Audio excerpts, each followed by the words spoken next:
Dopo il confronto alla parrocchia di San Gregorio, altro incontro della cittadinanza con i 5 candidati a sindaco di Agrigento in un luogo pubblico. Teatro del dibattito sui progetti e programmi amministrativi che si intendono proporre è stato il Palazzo Filippini in via Atenea. L'iniziativa è stata organizzata e promossa dall'ANDE, l'Associazione Nazionale Donne Elettrici, sezione di Agrigento, presieduta da Floriana Di Pietra Pecoraro.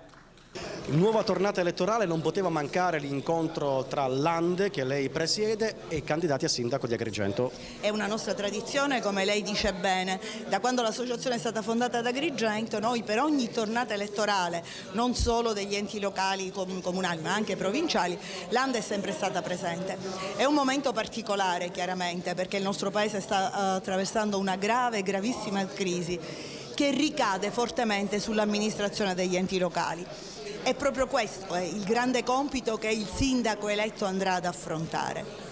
Ma io credo che il nostro animo del Sud, che abbiamo sempre la capacità di risorgere dalle ceneri, che siamo un popolo abituati, anche qui perché abbiamo le vestigia greche, che abbiamo sbattuti dai venti, abbiamo sempre quella forza e quella capacità di risorgere e di andare avanti, anche noi nella nostra Agrigento, eleggendo il sindaco che la cittadinanza democraticamente sceglierà, avremo la forza e la capacità. Però è importante che il sindaco che sarà eletto riesca ad applicare quella che noi chiamiamo nella nostra associazione, ma comunemente, la democrazia partecipativa, quella che noi chiamiamo la cittadinanza attiva. Al posto di battaglia si sono seduti quindi Giuseppe Arnone, Salvatore Pennica, Marco Zambuto, Mariella Lobello e Giampiero Carta. Le componenti dell'ANDE hanno sollevato diverse problematiche e hanno interrogato i candidati sugli interventi che la loro amministrazione intenda adottare in caso di elezione.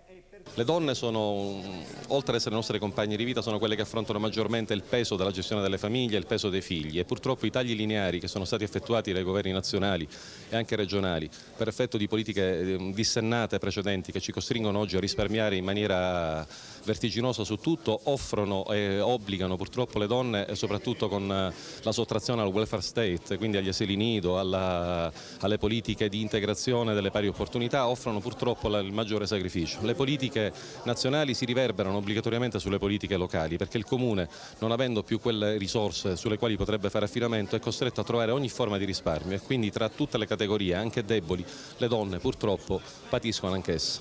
Io intendo mandare alla società civile, alla parte migliore di questa città, di cui le donne sono grandissima parte, questa comunicazione.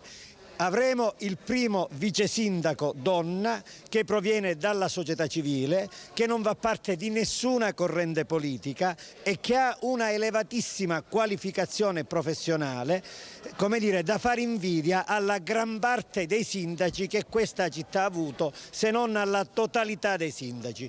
Cinzia Schinelli sarà l'assessore ai lavori pubblici, l'assessore alle emergenze e il vice sindaco di Agrigento. Non ha mai avuto tessere di partito, non è mai stata parte di alcun codazzo elettorale. Quale messaggio intende lanciare alle donne elettrici di Agrigento? Ma finalmente realizzare le vere pari opportunità, quelle che abbiamo cercato di realizzare in questi anni, cercando di dare a tutte le donne le opportunità perché questa città possa crescere. Questa città può crescere se c'è un contributo fattivo dentro il quale le donne si sentono protagoniste. Io ritengo che il percorso che abbiamo iniziato con tanti progetti in questi anni va continuato, e va continuato con l'impegno e il contributo di tutti.